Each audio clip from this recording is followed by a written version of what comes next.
What's up guys, YST here and welcome back to another Raid Shadow Legends video.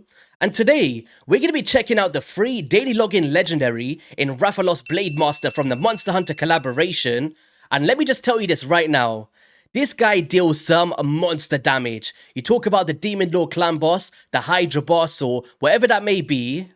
He far exceeded my expectations. Like once you start layering those burns, that increased attack and getting round to that 5th usage of a skill to deal that crazy damage, the numbers just blew me away, and I even seen upwards of nearly 1.5 million damage from a single slash on the clan boss in my particular build, which we'll all be seeing in today's video. But also, if you stay tuned towards the end of the video, or the middle, I'm not sure where I'm going to fit it in, we're actually going to switch up his build into a Savage or a Lethal, and then take him into the Classic Arena to see how much damage we could do there as well. So, not just around bosses, and there's actually a City of Sintranos stage that I wanted to show once again, because yesterday, it really surprised me. He just went boom, boom, slash, and before I knew it, Bommel and I believe the Spider, they just got taken to the ground. It was crazy.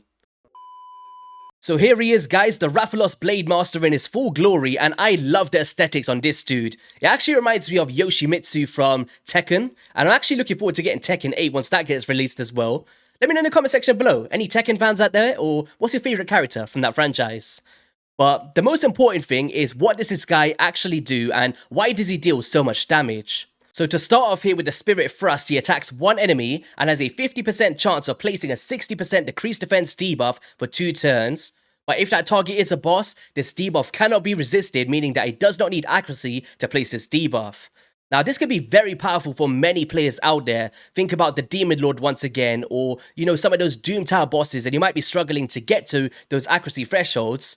This champion is not going to require that accuracy, and it means that you can now invest more into his damage build without focusing on those other stats. So I'm actually a huge fan of this A1 here. As we lead into the A2 with the Spirit Step Slash, that money scaling ability, he attacks one enemy, but every second use of this skill in a round will attack all enemies instead. So the way that this is going to work is, the first attack, of course, single target, and then you might see in like the Hydra Boss for instance, the second time that you use this, it will be a big AoE slash instead, but they actually have the same damage multipliers. In the second part here, he will ignore 25% of the target's defense. So when you're thinking about arena content or just wave content in general, you might want to focus on like Savage or those lethals to ignore further defense, paired with like Helm Smasher for instance. But if that target is a boss, he will ignore 100% of the target's defense, which means that you don't need to require those. So that can be very powerful for like Relentless or like Merciless gear, which we'll speak about in a second for different build options. But very, very powerful, and especially coincides with that passive as well. With the overhead slash, he attacks all enemies, but before attacking, will place a 30% increased crit damage and a 30% increased speed buff on this champion for 2 turns. Now in my clan boss team today, this doesn't throw me out of tune whatsoever. But when we think about stuff like the Hydra Boss, the Head of Mischief is going to see this as an extra buff to steal if you don't already have them active in your team with like an AoE. So, it's just something to be wary of. I'm actually going to be using this in my Hydra team today. But if you always see him getting stolen, that's probably the primary reason that is happening, because he's got an extra crit damage on this champion.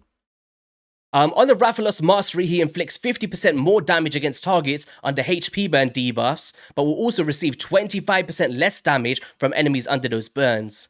So, synergizing him with champions that can place HP burn is going to be very effective for more damage and also taking less damage as an attack-based champion. But for every 5th skill used by this champion, he will deal 200% more damage. 200%. This is astronomical numbers, and once you start pairing it with the extra 50% here and the ignoring defense on this A2, you can just imagine the numbers we're going to be able to succeed once we synergize it all together. Now, there's one thing that I do want to reiterate, that every 5th skill used by this champion can mean revenge accessories when you go through those counterattacks. You talk about retaliation gear, when you get those counterattacks as well upon being hit. Ally attacks, counterattacks, these all add to that skill usage. So it doesn't have to just be an A2 or an A1. As long as you can cycle your skills effectively and, go through those counters, you can actually make this happen more often, therefore more damage will proc.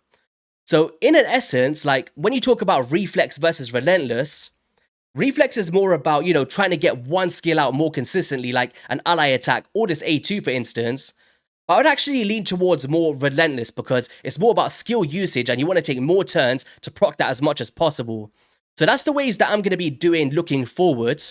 But I think my favorite build that I want, like looking forward as well, would be Merciless in a 9-set bonus. Like, as you see here, we're not only getting attack percent and crit damage and speed and also decreasing those random skill cooldowns like a reflex to get that A2 out more consistently, but you're also getting a 15% extra chance for an extra turn once you get to that 9-set bonus, and you can also ignore defense for his A1 and his A2, which doesn't currently do that. So I feel like Merciless, if you manage to bring that all together, that's going to be phenomenal. But I think next best in line, in my opinion, probably Relentless for stuff like the Hydra. Now, when you think about stuff like the Clan Boss, not every team can, allow you to use Relentless outside some of those unkillable teams. So you could just go with like something that I've done today, potentially, where I can't afford to do that. So for the Clan Boss segment, what we've done is we've just gone for stats with a 7.1k attack, 194 speed, which is speed tuned, 100% crit rate, 300% crit damage, and no accuracy needed because I'm pairing with other champions that can also fulfill the roles of a decreased defense. But I will show you 3 different options today with Rosin Scarhide, Farrakhan the Fat, and Riho Bone Spear, and then speak about other options that pair with him very well. In terms of the masteries here, we've actually gone down to the War Master because I am just facing bosses, so that's one way that I'd love to go. But of course, you could go a different way, which I'll show later on for the arena, where it's more of a damage orientation, going down to Helm Smasher, because we're not ignoring 100% with that A2 in those areas. So we will be switching this up later on throughout today's video. Other ways that I might consider building him, as I mentioned before, Merciless, Relentless, Savage Lethal, of course. I have actually got some notes here, maybe Fury in like a Man-Eater build when you're getting that HP below, therefore you're dealing more damage, and pairing it with those burns is going to be vital. And then those retaliations, those revenge accessories, which unfortunately I don't have from the Bannerlords, so I can't show that today. And yeah, that's basically the main ways that I would probably consider personally. But very briefly, before we head into the showcase, I actually want to show some champions you could pair with him for stuff like the Clan Boss. So if we just go Burn and Weaken, because he places the decreased defense himself, I'm going to be showing Riho Bone Spear, of course. She comes through with that decreased attack, decreased defense, the weakens, and everything that you need to amplify his damage with that HP burn as well. She's phenomenal, whilst also having a block debuff for more of those traditional style teams. We could also consider Geomancer, weaken and a burn and reflecting that damage back to the boss. They could be a very cool pairing. There's champions such as Skrank, who comes with an AoE burn, great for the Hydra Boss to pair up, right? But also having a weaken on the A1. So if you go back and forth with his decreased defense and his weaken, you'll be able to get that full debuff coverage, and it'll be great for your team.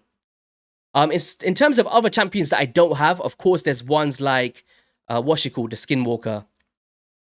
Because there's loads of burners in the game, right, to pair it up with. But just trying to give some examples here. Legendaries, where is she? Tuhana Rock, the Void Legendary. She comes with AoE HP burn as well. That's going to be very good for those Hydra teams. And then you've got, is it in the Sacred Orders? Void Legendary, Venus. She comes through the AoE decreased defense and weaken, and an AoE HP burn. So she'll be like a no-brainer to pair with this new champion in Rathalos. And then just some other options off the top of my head, maybe Artak, the free legendary. He comes through those AoE burns as well. Or someone like a Void Legendary in Supreme Gallic. And then I believe there's some in the Demon Spawn. You can even think about Mishinaki, right? Phenomenal champion with Hex, burns, and decreased defense, and decreased attack. Drexar, Blood Twin, those Tyrant X, Lemurs. It basically comes down to your rosters and who you've got available to pair up with this champion. But as I mentioned, so many viable options. So let's head into the Clan Boss now and actually check out the skill usage part of his passive first, once paired with ally attackers, just to give you guys a glimpse of how that actually works. So let's get some long bids in there. We got a Farrakhan the Fat already, and we're going to cycle those skills, and on that 5th usage, including the ally attacks, you'll see that it's actually going to proc that 5th attack there with the 200% more damage. So Longbeard, where are you, buddy? There we go. Let's just keep this off auto for now. It is on a 2x speed and pay very close to his damage numbers that he's putting out.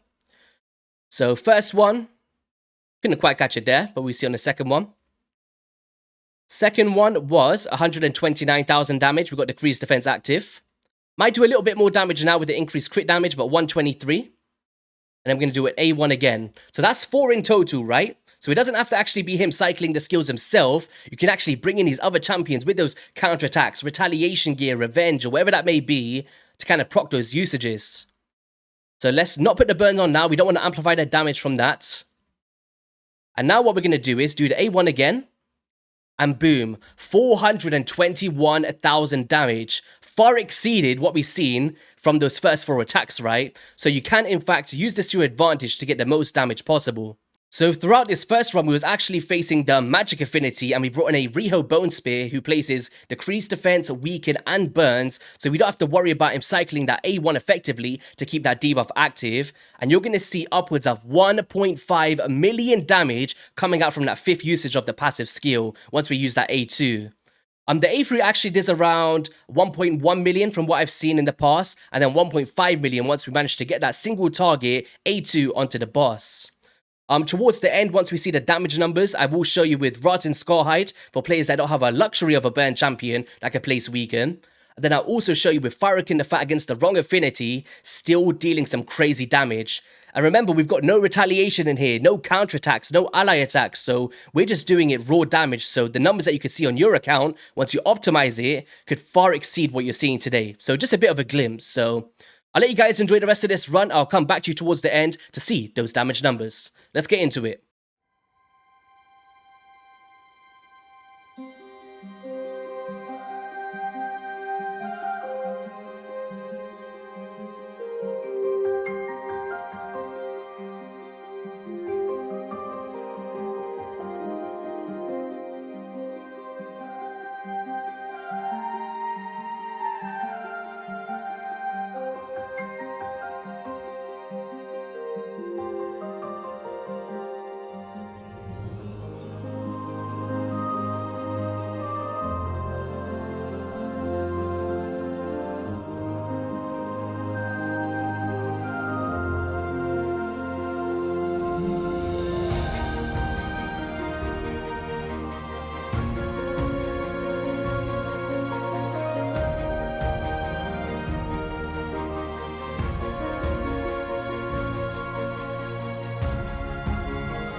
So there we have it, guys, 105.6 million damage dealt, and this was with me using all of the abilities. We didn't lock off that A3 because in my particular speed tune, I can't afford to use that because we've got the full increased speed coverage anyway, just allowing us to get that increased crit damage buff out. But 54 million damage is very, very impressive.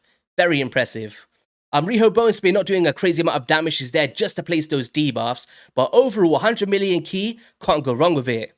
I'm actually going to switch it up now. So there's the one with Farrakhan the Fat, where he actually did 40 million damage.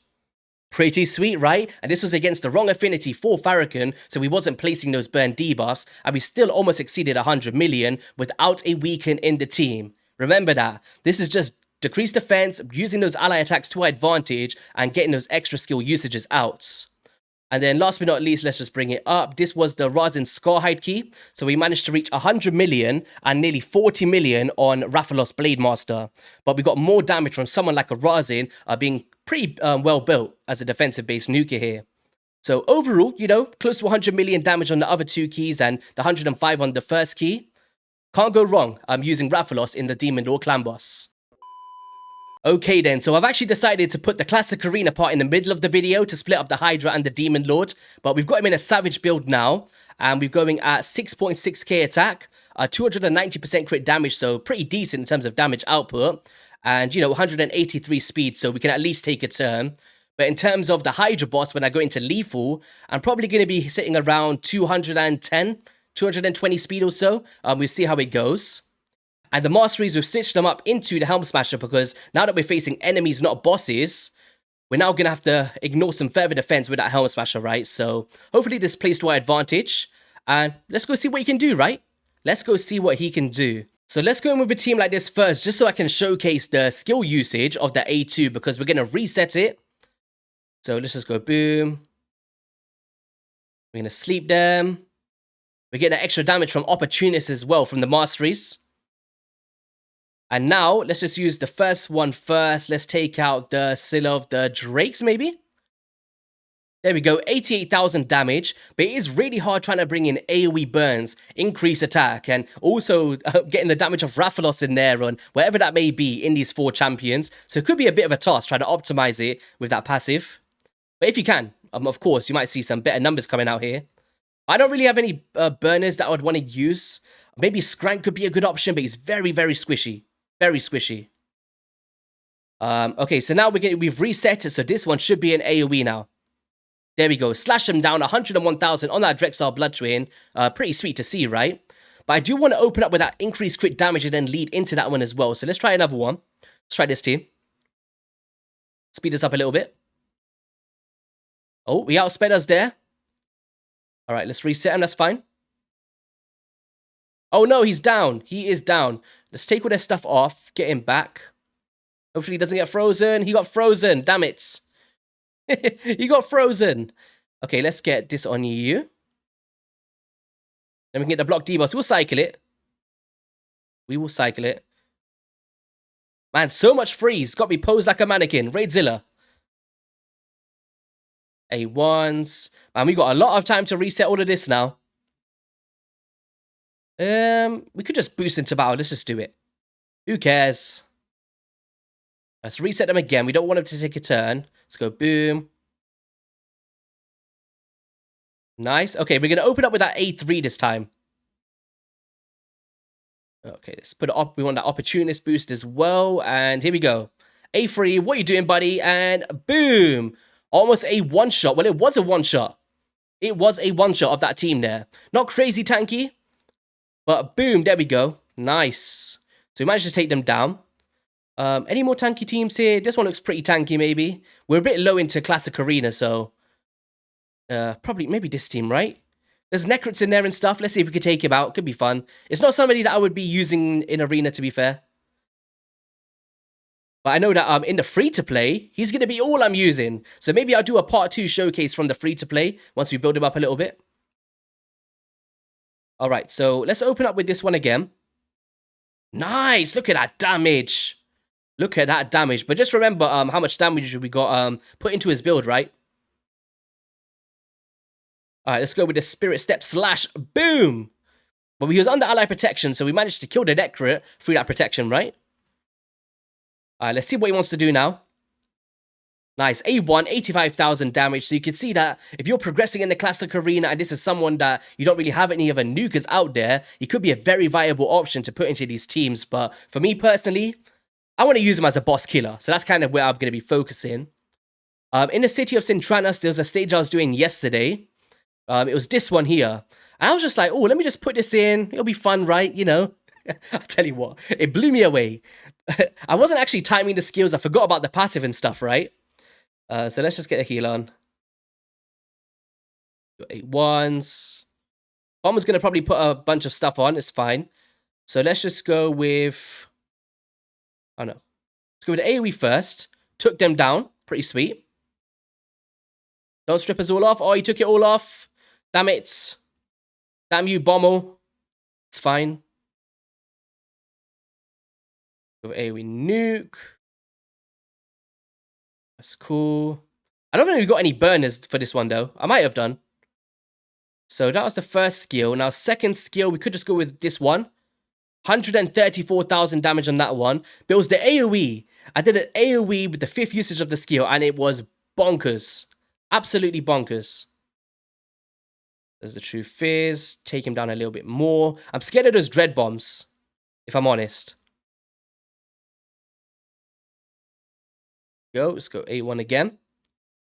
So this one should be the 5th usage of the skill, but 40% max HP times 2 could be a bit of a pain. Let's go A1. Is he under that threshold? That's what I'm worried about. We haven't got that ready yet. Can we get a leech on? Okay, we got a bit of a leech. We can get a heal on here. We should be able to survive those first dread bombs. Let's just go. We can go with an AoE here. So we've done 1, 2, 3. So we need 4, and then it'll be 5. So let's just go AoE on this one. And it should be the next one now with the AoE Spirit Slash. Woo! We're trying to time these skills. Okay, let's go. Boom. Have we got a heal yet? Yes, perfect. So it should be this one. If I counted correctly there, it should be this one. All right, take it down to a 1 speed. Please don't let me down. Look at that. 1.5 million damage. Because they're bosses, right? They are bosses. We are dealing that extra, that ignore defense there, 100%, right? That is huge. I just thought it was really cool to see, but hopefully you guys enjoyed that part. And let's go ahead into the Hydra Boss. Let's go. So throughout this team, it's actually the one that I use on the Nightmare difficulty of the Hydra Boss, but Newt would usually be in the position of where Rathalos is, because he comes with that AoE beacon, that Bless Bash enemy max HP, and deals some crazy damage. But what I was actually very anxious to know is, without increased attack, because I don't have that in my team, and also any weaken because we don't have a Newt anymore, can he exceed the damage of Mishinaki, who's actually in Relentless, and he's also got the increased defense coming out from Tuhanarak? And I think you'll be surprised by the results once we get to the end of the 1 key. It's not like my best damage I've ever done. I think this team can do a cap around 120, 130 million on a good day. But I was actually very surprised of how much damage he did throughout this team without those conditions. So hopefully you guys enjoy it. We are going to be using that A3, although Mischief will go through and steal it occasionally. But because we don't have increased attack, I was like, I am not removing that damage whatsoever. Any extra AoEs or that increased crit damage is welcomed, and you should be seeing some crazy damage throughout this run. So I'll come back to you towards the end. Hopefully you guys enjoy, and let's get into it.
So who would have thought that Rathalos Blademaster was going to exceed my Mishinaki in this team, although we only reached 67 million, but, you know, he was putting out burn debuffs, he was putting out those AoEs, those extra times of Relentless, he had increased defense, you name it. Mishinaki had all of the advantages to deal more damage in this team, but Rathalos came through with those 200% more damage, that extra damage against burns, and, you know, he really far exceeded my expectations without that increased attack buff, so no brainer to bring into a Hydra team, right? But yeah, on that note, that is going to be all for today's video, guys. If you did enjoy it, be sure to hit that like, subscribe button. Let me know in the comment section below how you're going to be building your Rathalos Blademaster and what kind of areas you're going to take him. And I'll see you all in a video soon. Peace.